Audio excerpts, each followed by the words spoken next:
Hey, what's up, you guys? Bloody Jacob here to bring you my weekly review of The Strain. This week we're starting with the season 3 premiere, which was called New York Strong.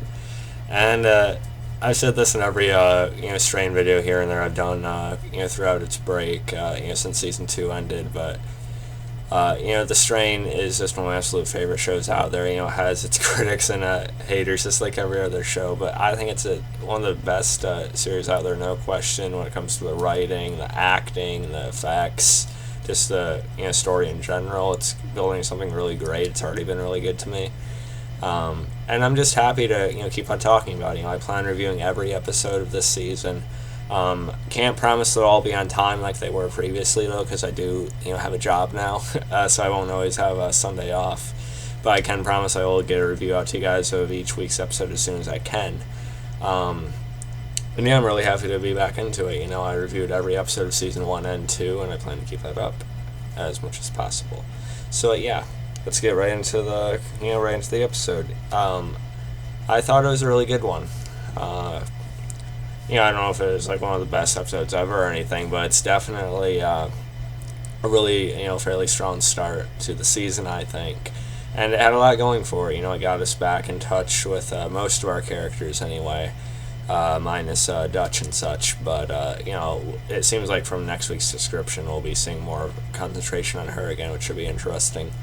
We basically got in touch with everyone. Basically got an update on what's been going on since season 2 ended.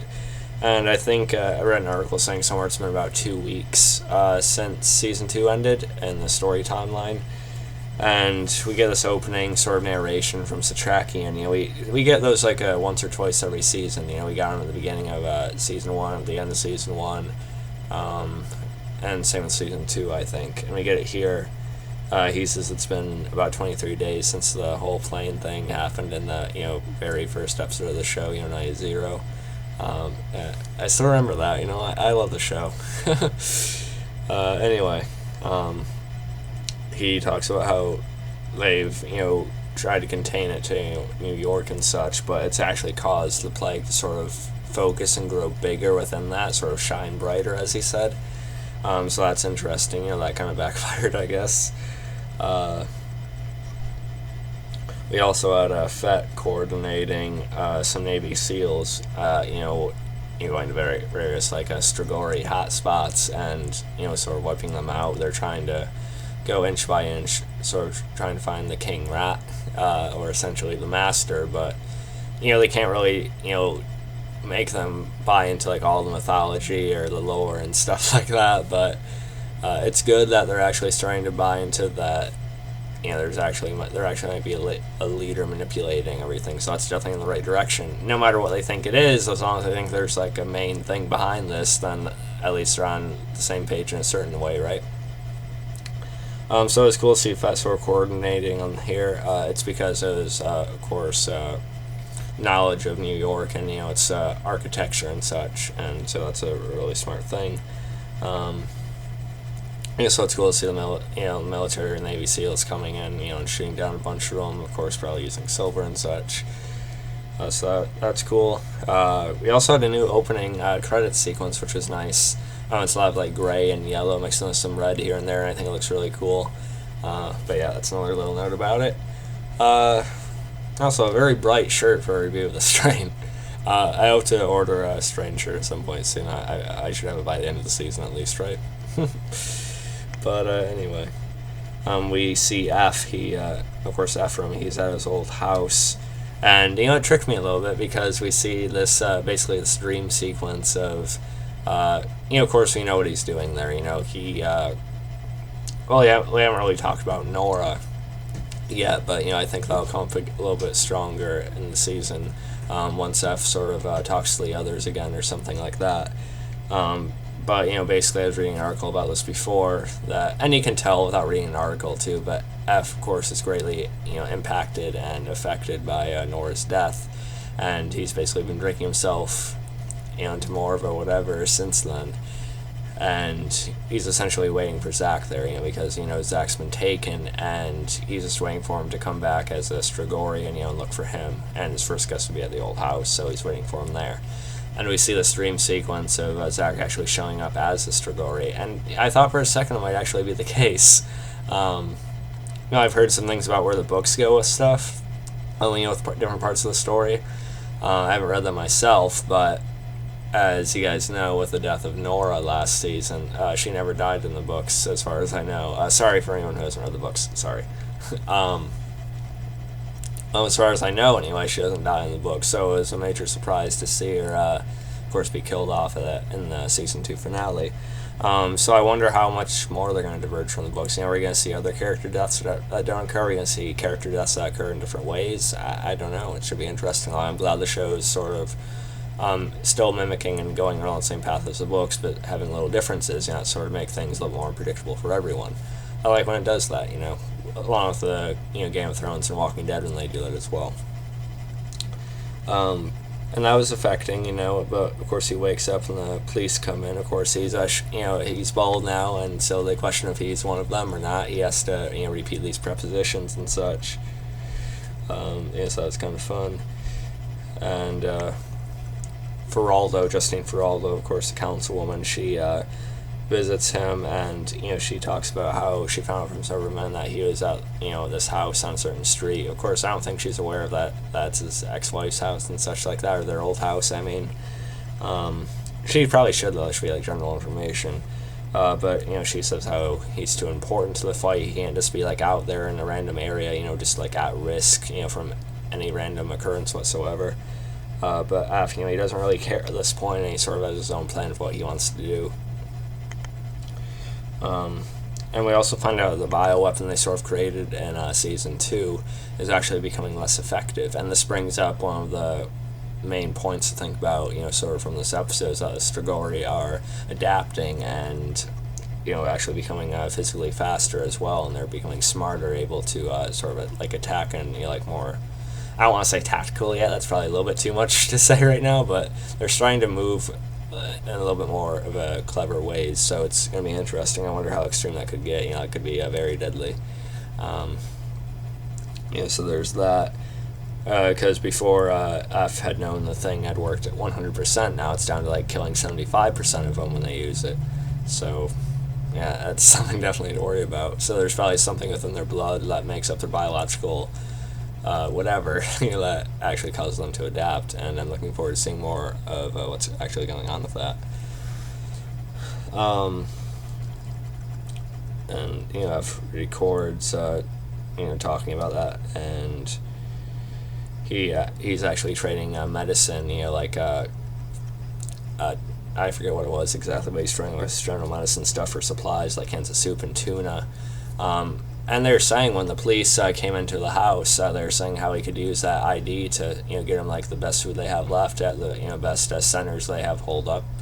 But of course, F's on his own personal quest here, so he doesn't want to go into like the main part of it right now. But it's still kind of admirable in a way that he's getting his supplies for his own quest, but at the same time he's sort of giving back to like these lesser areas and such. So I don't know if that's a thing to think about, but it's kind of cool. And we see that Setrakian and Quinlan are actually working together. Of course, Quinlan's dressed a little bit fancier, so he's looking sharp. They're researching the Lumen. Setrakian's been reading it for about 2 weeks now, and we see that Fet comes in a little bit later. And hold on. Setrakian is actually getting a little bit frustrated, of course, because he probably wants to kill the master and end this all more than anyone, really. But Quinlan, he says that the Lumen might not necessarily just outright tell you what the key is to stopping the master, but there are clues that you can sort of put together. And Setrakian knows that, but he's just frustrated. And Fet comes in a little bit later, and he meets Quinlan, and he doesn't really like him. He doesn't trust him. He thinks the old man could wake up with of course, a stinger in his neck or something like that. And I was a little bit disappointed with Fet here, I'll admit. Fet's one of my favorite characters, of course, along with F and Setrakian, F being my favorite personally. But I was a little bit disappointed with that here, because he just sees Quinlan as this, out for his own means, which he is. But I don't think Quinlan is going to be one that betrays Setrakian when they're done working together. He might go off on his own again, but I don't see him just killing him once it's over or something like that. But I understand Fet's perspective, everything that's happened. Of course, a lot of people would think like that, and Fet seems to have a lot of belief in positivity about what the Navy SEALs can do. The best in the world and such. He's sort of his spirit about that. New York strong, right? But he's a little bit. He needs to start seeing the bigger picture a little bit. And I think once they see how much one of the Navy SEAL fails, we're going to see more of them trying to work with this guy. Perhaps we'll see. Then we have this pretty cool action sequence of he was ambushed by a group of strigori. We do see how they're maneuvering a little bit more intelligently, and people are going to complain that, oh yeah, if F was slicing this thing with a knife or punching this thing, there would have been some blood that got on him, and yeah, probably, but come on, it's a TV show. You gotta just let these things slide. It's still a good story, good action, so just calm the fuck down and just enjoy it. But it was still pretty cool, intense. We know F's not going to die right here, but, it's still a cool scene. And, then one ends up jumping on the car as he tries to go away and drives into the sun. It burns up. And we check in with Gus for a couple minutes, and he's still keeping his mother alive. He's taking some of his blood out, probably each day, or I don't know if he could do it every day, but, as often as he can to sort of feed his mother. And that's probably going to be an issue, so he's going to have to put it down at some point, or I won't be surprised if someone just comes in and shoots it, themselves or something, I don't know.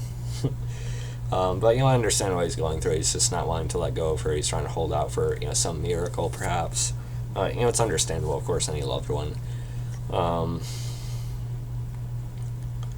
Quinlan goes to meet with the ancients, and of course they're looking down upon him because he's working the Setrakian so closely, and the cattle and such, as they call him. I think that's what they called him. We also meet this new character named Lar, I think his name was. It seems kind of like a poor excuse for Vaughn to me. Maybe they seen how upset people were about Vaughn. Now we need another one. I don't know.